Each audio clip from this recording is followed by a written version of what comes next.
Testing natin kung good pa yung phone mo.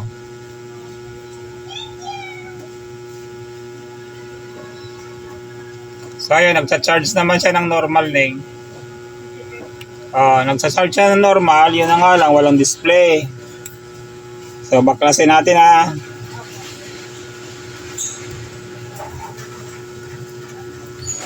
Magkano bili mo sa LCD?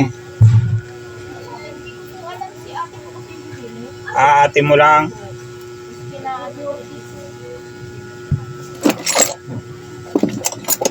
Ilang araw na yung LCD mo? So may warranty pa yan, malamang. Pag mo muna i-click yung receive hanggat hindi mo na ipagawa sa technician. Kasi pagka defective kasi, pwede mo ibalik. Pagka kasi na-click mo na yung receive, hindi mo na may babalik. Mahihirapan ka magbalik. Kasi na-receive mo na eh. Consider as good na kasi yon pagka kinlike mo yung receive. Kasi alam mo na yung risk ng online, di ba? Pahirapan ang balik. Pero kung sa ganito po, niya papaayos namin sa LCD. Sa ganito, isang buo sa amin, markup namin kasi 35% plus labor. For example, yung LCD is 900. So, magli-labor ka ng 400, tapos 30%, 35% yung markup. So, aabutin ka nito ng mga, depende kasi sa price, nagre-range siya ng 1.2 to 1.5, mga gantong model. Ito, siya gumagamit. Siya papa mo. Kaya po wala po. Ngayon lang po ako yung Makakamura ka sa online. Sa amin din, technician, advantage sa amin yung sa inyo yung LCD. Kasi wala kaming pananagutan. Pagka kabit lang diretso, pag ikinabit namin, bayad ka pa rin.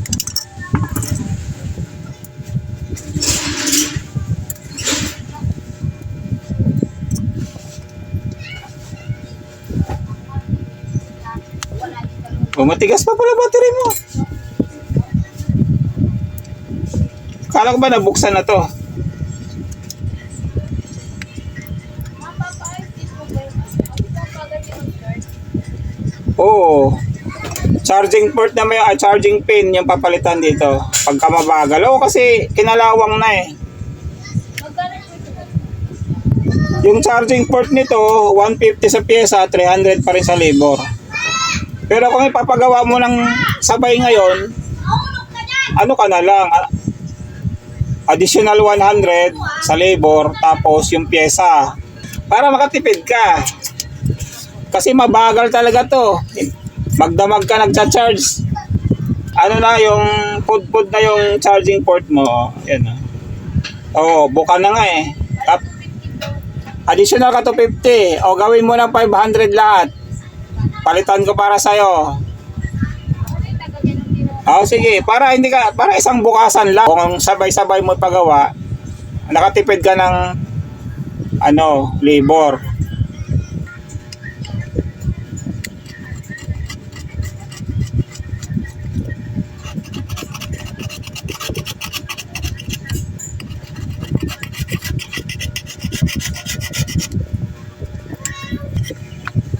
So ito mga boss, huwag niyong tanggalin to. Kasi anti-static din to. At saka grounding. Grounding din kasi yan ng LCD. Papunta sa frame. So nag-absorb din ng init yan. Grounding. Tapos nag-absorb din ng tubig yan. Pagka halimbawa nabasa yung phone niyo at dumaloy sa gilid ng LCD dito, yung foam niya, ito foam niya, yung itim na yan, foam yan. So yan ang nag-absorb na tubig. Okay, malaking bagay. Dito kabila wala na tinanggal na ng dating nagkabit nito ng LCD. Sayang, kumbaga wala na siyang wala nang balance. Apat dapat yan eh, kaso isa na lang natira. Okay, testing natin.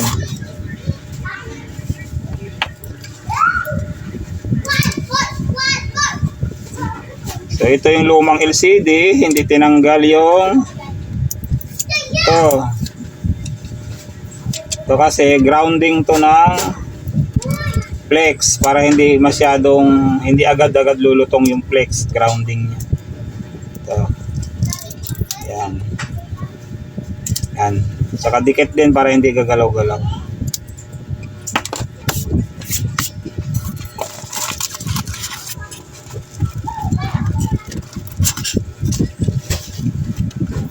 Yung LCD. Na yung LCD lang ikakabit ko, hindi kasama yung tempered kasi pag nagbubbles kasi ang tempered, wala akong pangabuno.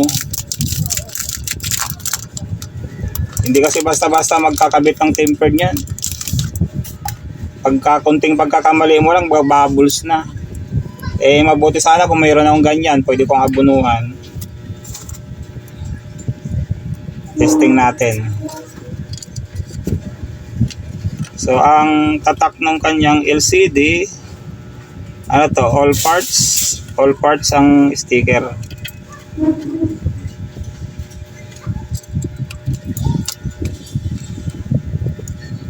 Uy, pit na pit pero angat kasi hindi nakapasok. Ayos.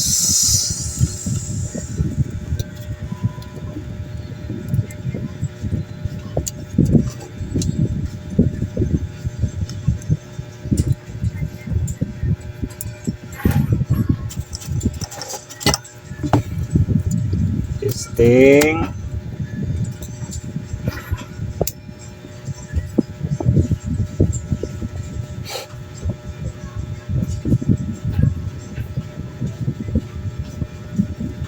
Yun, wala.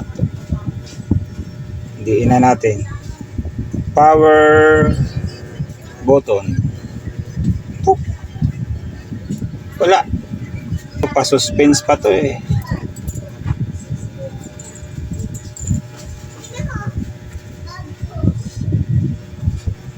Hindi kaya lobat, Neng? Ilang araw na ba to hindi nagamit? Oh, malamang lobat to. Maluwag. So palitan muna natin ang charging port kasi sobrang lobat. Okay.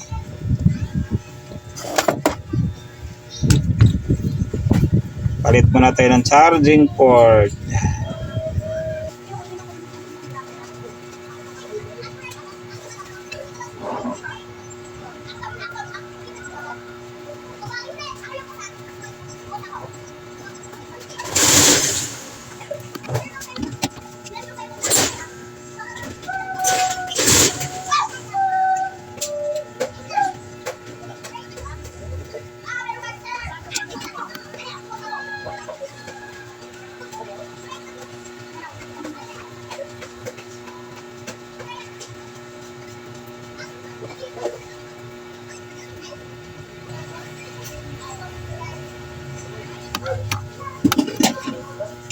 Ayos.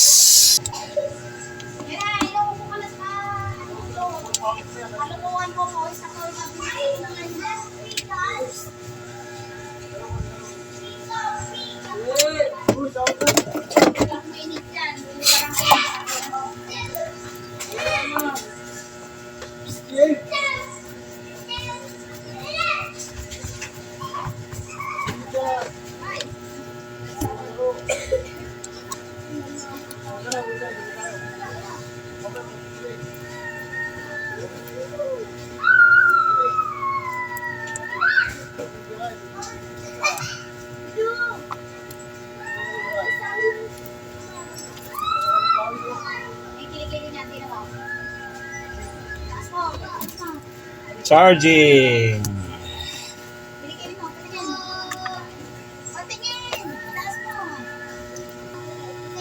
Testing LCD.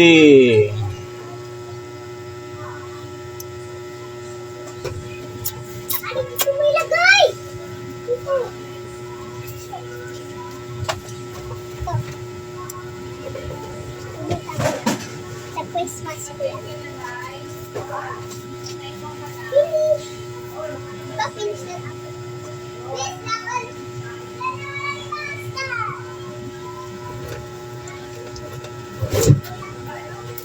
Okay na to, Neng. Gumagana na. Dikit ko na, ha.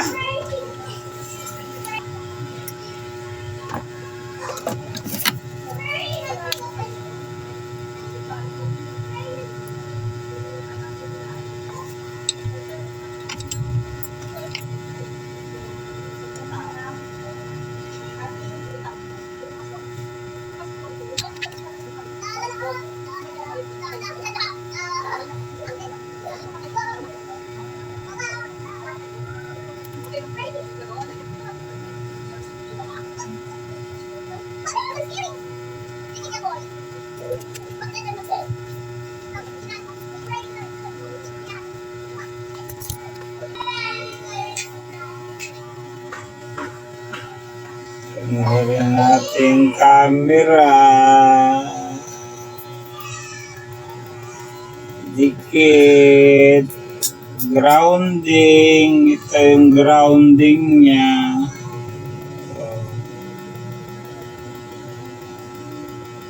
Dikit natin.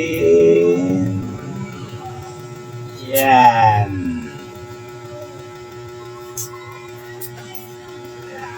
Para hindi lulutong yung LCD.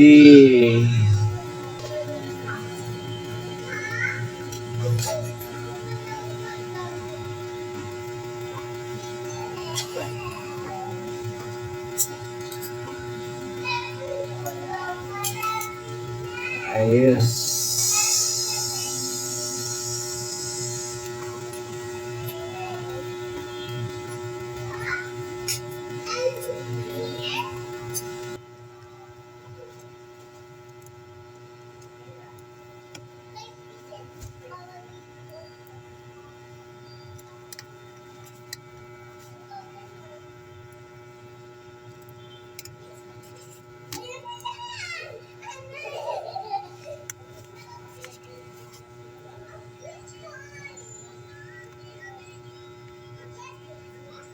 Ayos, sakto lang tornilyo. Walang sobra, walang kulang. Ay, kulang pala kanina doon sa ano. Testing ulit.